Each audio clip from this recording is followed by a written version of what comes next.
À la chaufferie du Bout des Landes, tout commence ici.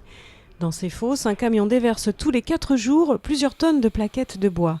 Ce mélange de déchets de bois de construction et de branchage est plus économique que le gaz ou le fioul. La chaufferie en consommera 1500 tonnes par an. Objectif, chauffer et fournir de l'eau chaude à plus de 500 logements et à une école.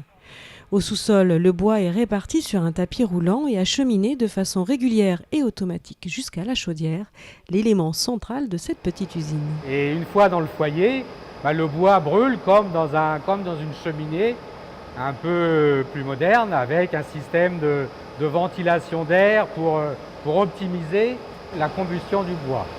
La chaleur dégagée permet de chauffer tout un circuit de canalisation d'eau auquel sont raccordés les logements.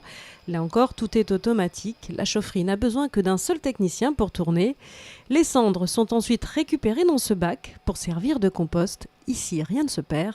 L'installation est plus écologique qu'une chaufferie au gaz ou au fioul. La combustion du bois, finalement, est neutre en termes de CO2, puisque le bois vivant absorbe du CO2 et il restitue juste le CO2 qu'il a absorbé pendant sa vie. La France compte 2000 chaufferies collectives comme celle-ci. Une cinquantaine sont en Loire-Atlantique.